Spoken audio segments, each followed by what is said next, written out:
అమెరికాలో white house వద్ద భయంకరమైన కాల్పులు చోటు చేసుకున్నాయి. ట్రంప్ టార్గెట్ గా ఒక వ్యక్తి కాల్పులకు తెగబడ్డట్లుగా తెలుస్తోంది. ఈ దుండగుడి కాల్పుల్లో సెక్యూరిటీ సిబ్బందికి తీవ్ర గాయాలయ్యాయి.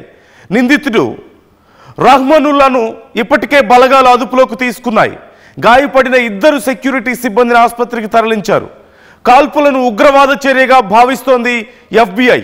ఈ కాల్పుల ఘటనపై ట్రంప్ కూడా చాలా సీరియస్గా రెస్పాండ్ అయ్యారు.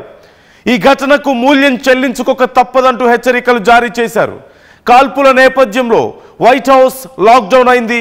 కాల్పులపై వాషింగ్టన్ మేయర్ మురియల్ బౌసర్ ఇప్పటికే రియాక్ట్ అయ్యారు. కఠినంగా మేము చర్యలు తీసుకోబోతున్నాం ఈ విషయంలో అంటున్నారు.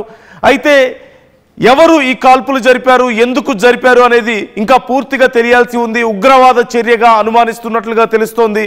ఆ వ్యక్తి కూడా ఆఫ్ఘనిస్తాన్కి చెందిన వ్యక్తి అంటూ ప్రాథమికంగా కన్ఫర్మ్ చేసుకున్నట్లుగా తెలుస్తోంది. ఇంకా మరింత సమాచారం తెలియాల్సి ఉంది. ఎగ్జాక్ట్ ఇన్ఫర్మేషన్ ఇంకా రావాల్సి ఉంది.